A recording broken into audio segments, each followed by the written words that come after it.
I have the pleasure and the honor to talk about Ashley Bouder. Ooh, yes. Ashley Bouder left her small hometown in Pennsylvania and came to New York on a full scholarship when she was only 15. She was very young but did not want to miss the opportunity, just in case they didn't ask her again.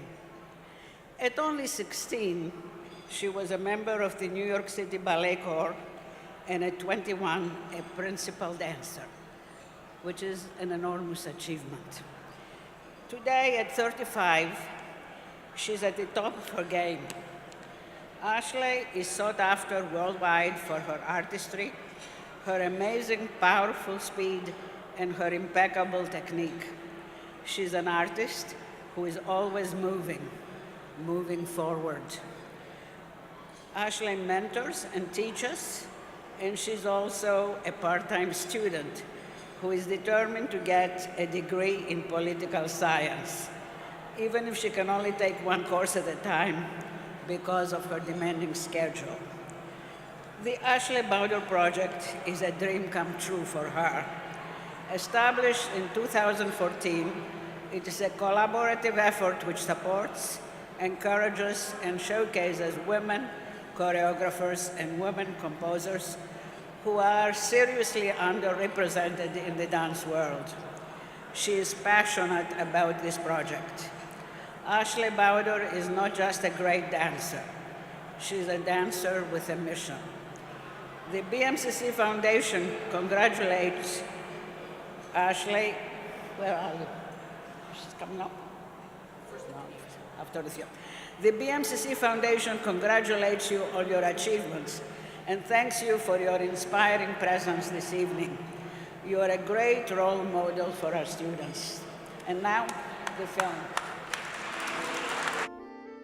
She always knew that she wanted to be a principal dancer for New York City Ballet. And people along the way said, well, that's too big of a goal, you should be more realistic about the goals you want to do in life, but she always knew that she was going to do it, and she went out and did it. I think the thing about Ashley that I find so fascinating is the way she's been able to create this beautiful life around her from basically nothing to start, and her talent supersedes everything. There's two ways of getting in with the audience. You could bring them up you can float them up on stage with you, or her, it's basically like she's dancing in the aisle right in front of your face. She's like in your face, I am here. Everyone who meets Ashley or who watches her dance, first and foremost, is struck by her star quality. And then getting to know her and choreographing and composing and producing with her has just shown me wonderful other aspects of her personality. She helps out in all sorts of different endeavors. We were just at the Dance Against Cancer. I know she promoted some time for that. She's helped out across all sorts of different philanthropic organizations over the years. She has created a world around her in which she is so kind to young fledgling dancers. She started all kinds of programs. We created the Ashley Bouder Project together. And the Ashley Bouder Project is a project that she started 5 years ago, and it's dedicated towards giving women leadership opportunities in the arts to get them to the next level. She's danced 200 ballets or something like that. She had, in all of those ballets, danced to a handful of ballets choreographed by women and 0 composed by women. So when she set forth to do the Ashley Bouder Project, not only did she want to give up-and-coming female dancers the opportunity, or up-and-coming other marginalized people in the company opportunities to be on a larger stage, but she also wanted to make sure that the music was present and to give the opportunity for the composers as well as the choreographers an opportunity to really excel. When she does her performances of the Ashley Bouder Project, she does not make it all about herself, as I say. She invites many, many collaborators, and she puts her name on top of it, but she presents everybody as equal collaborators. I mean, a lot of women kind of touched and influenced and pushed in the right direction from the Ashley Bouder Project. And I support it from the bottom of my heart. If this is what the future brings, then we'll all be very lucky to see it happen. And she's also an incredible mom. Little Violet is you know, such a mommy's girl. I think she pretty much wears like a Darth Vader tutu to school every single day at this point. And I love the way she brings her always to all of the rehearsals. I mean, if Violet doesn't become a ballet dancer, it'll be very unusual because she's had so much exposure. And when she decides to hang up her point shoes, if you will, I think that she will teach the future generations of dancers and, you know, be an artistic director or build a company and do major master works. That's the thing about her. She will always rise to the occasion. She will always do it better than anyone else. But she'll be jumping high in different ways. She'll be leaping to the top of the pile, whatever she chooses to do.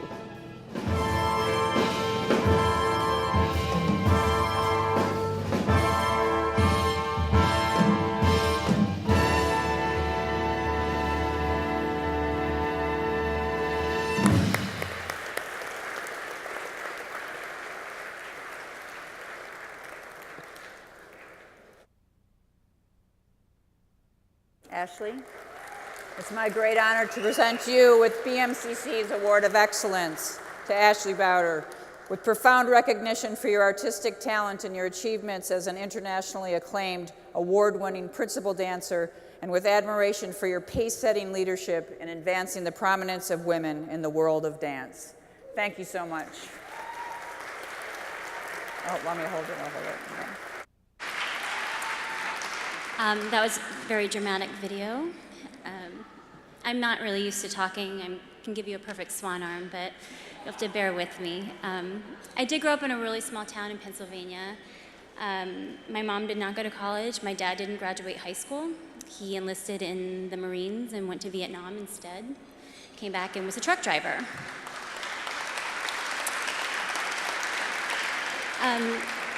So for me, college wasn't really in the thoughts. Also for a different reason, because I just loved ballet, and I knew in my heart at the age of 7 that I was going to be a ballet dancer, and when I was 9, I told my mom I was going to be a principal dancer in the New York City Ballet. Yeah, she politely patted me on the head and said, okay. She is very proud of me today.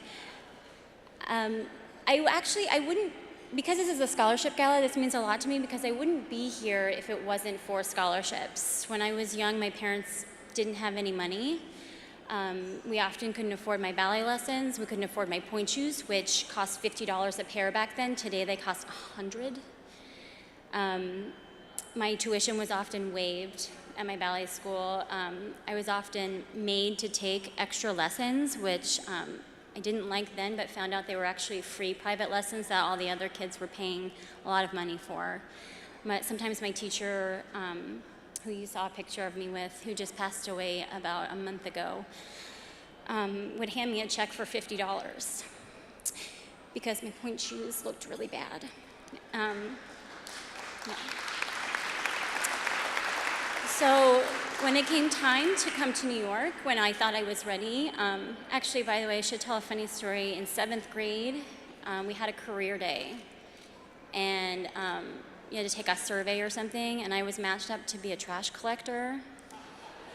But I don't know why, but after that, we had to write a paper that realistically mapped out a career path that we wanted and how we thought we could achieve that. And I very thoughtfully wrote out how I was going to become a principal dancer at New York City Ballet. I said I was going to come to the School of American Ballet in New York when I was 16, and that I was going to get in the company when I was 18 after I graduated high school, and I was going to work my way up the ranks. And I got a D on the paper because it was unrealistic.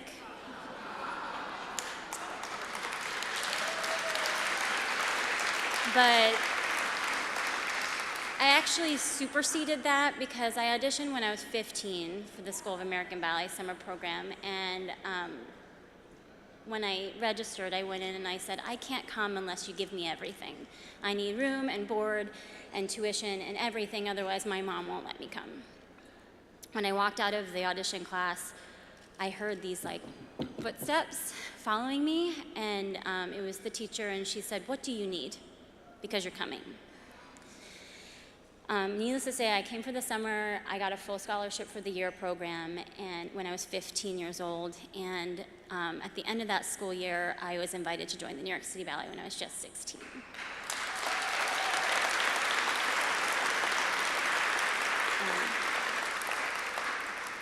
I did work really hard to go up through the ranks, and I've been a principal dancer for 14 years. But that's not really enough for me. I've always wanted to give back, and I've always appreciated every single person who's ever helped me get here. That's why I'm really thrilled to be included and recognized by the Borough of Manhattan Community College, because to me, the arts world, and specifically my little dance world, really is a community. That's the key word for me. A devoted group of individuals dedicated to being their best artistic selves and also striving for a better togetherness. As I've gone through my career, that togetherness has come to mean many things, but also highlighted so many things that our community lacks. True diversity and equality, namely, for me.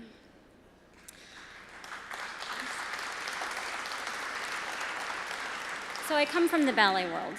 It's a place mostly run by straight white men. And in my career at the New York City Ballet, I've been created on by 17 different choreographers. 15 of those were white men, 1 was a black man, and 1 was a woman. And all of the music that composed, actually all of the music that I've ever danced to at the New York City Ballet has been by men. When I actually thought about these statistics, I knew I not only wanted to do something, but that I had to. In 2014, New York City Ballet held a gala featuring 5 world premieres. They advertised with a poster of the headshots of each choreographer in black and white. It looked like 5 nearly identical white men looking out at the world. This is when I counted up those statistics in my head, and my mission for the Ashley Bouder project took shape. I decided right there and then that my goal was to help underprivileged artists looking to make a name as a choreographer or a composer. My focus is specifically to level the playing field in these areas by hiring women and marginalized groups.